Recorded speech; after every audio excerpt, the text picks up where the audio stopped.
Il est membre fondateur du club Poste-Voix en 1993 et président de St. Lawrence en 2008-2009. Depuis sa retraite comme facteur, il vit sa passion pour la voile et la navigation. Ce soir, il aimerait nous parler à quel point un événement en apparence anodin, banal, dans ce cas un article de journal, peut changer de façon dramatique le cours d'une vie. Alors le titre de son discours, un homme de cœur, accueillir un homme que j'ai le privilège d'appeler mon ami, Gilles Pelletier.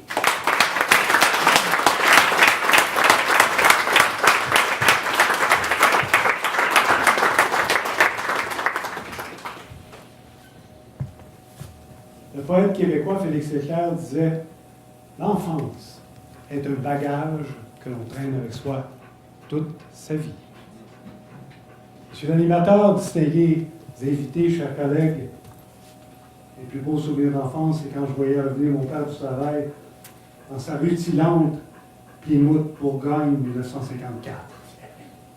Pour moi, c'était la joie, la fête. Je lui sautais au cou, je lui tirais les oreilles, je lui pinçais le dé, je lui sautais sur la bédaine, on jouait à la cachette.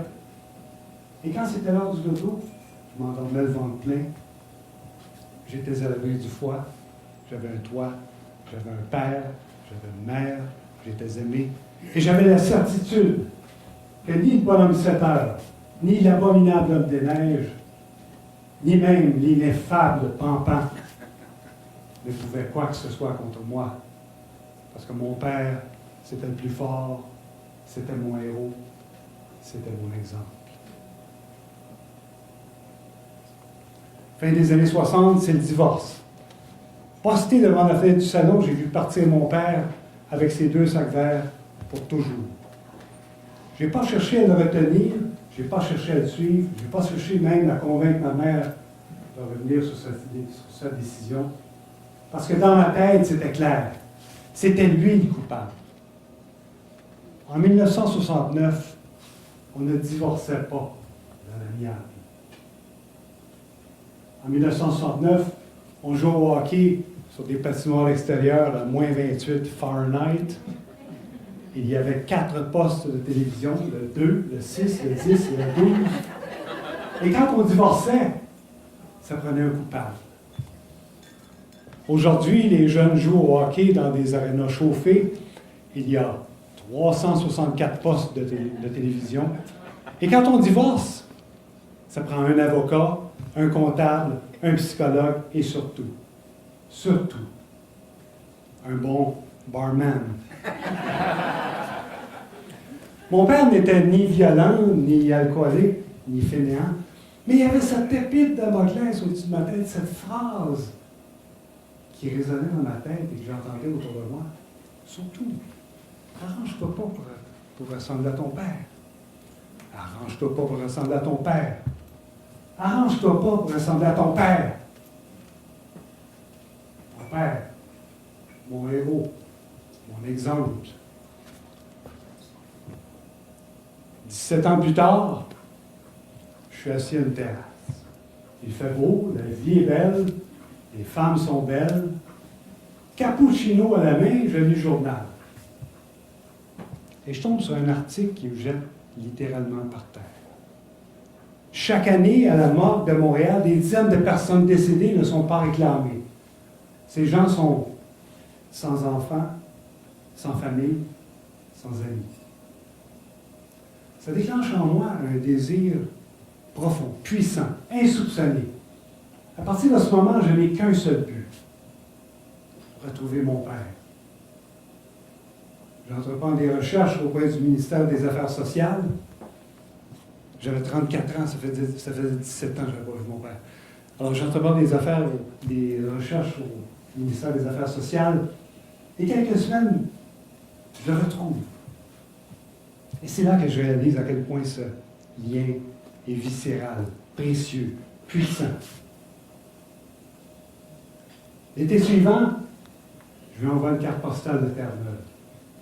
Des gens m'ont raconté qu'ils étaient tellement contents qu'ils s'étaient promenés tout l'été dans le village de Saint-Eustache avec sa carte postale. pour dire « Hey, je t'avais-tu dit que mon fils m'avait écrit une carte postale? En passant, je t'avais-tu dit que mon fils m'avait écrit une carte postale? Hey, je t'avais pas dit. Mon fils m'a écrit une carte postale. » Les gens lui répondent « Mais Maurice, ça fait 20 ans qu'on te connaît. Tu ne nous avais jamais dit que tu avais un fils. » J'étais son secret. Dans un de ses monologues, Yvon Deschamps disait « Entre hommes, on peut se parler des vraies affaires, des vraies choses. Parce qu'on connaît tous les noms, les numéros, les statistiques des joueurs partout. » À 86 ans, quelques mois avant sa mort, on s'est assis entre père et fils, entre hommes. On a parlé des vraies choses, de la vie. Bien sûr, on a parlé de hockey un peu. On a parlé de l'amour, des ruptures, du divorce. Et je réalise à quel point, pour lui comme pour moi, la blessure du divorce est encore bien vive.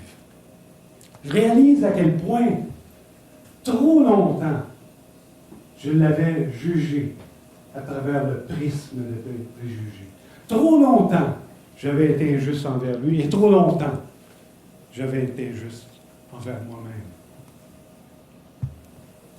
Combien de fois, dans nos propres vies, avons-nous tendance à juger les gens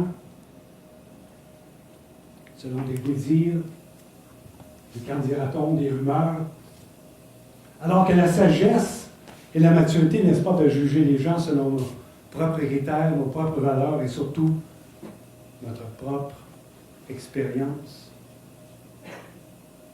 Il y a un proverbe russe qui dit « Quand on rencontre quelqu'un, on le juge par ses vêtements. Quand on le quitte, on le juge avec son cœur. » Le 25 janvier 2002, mon père est décédé. Ce soir-là, le bonhomme 7 heures, l'abominable homme des neiges, l'ineffable Pampan avaient été les plus forts. Je marche seul dans le couloir de l'hôpital Saint-Eustache avec mes 2 sacs verts. Je viens de quitter pour toujours mon père, une bonne personne, un être humain, un homme de cœur. Et aujourd'hui encore, posté devant la fenêtre du salon, je le vois revenir dans sa Plymouth Bourgogne 1954. Et je me dis que oui, l'enfance est un bagage que l'on traîne avec soi toute sa vie. Monsieur l'animateur.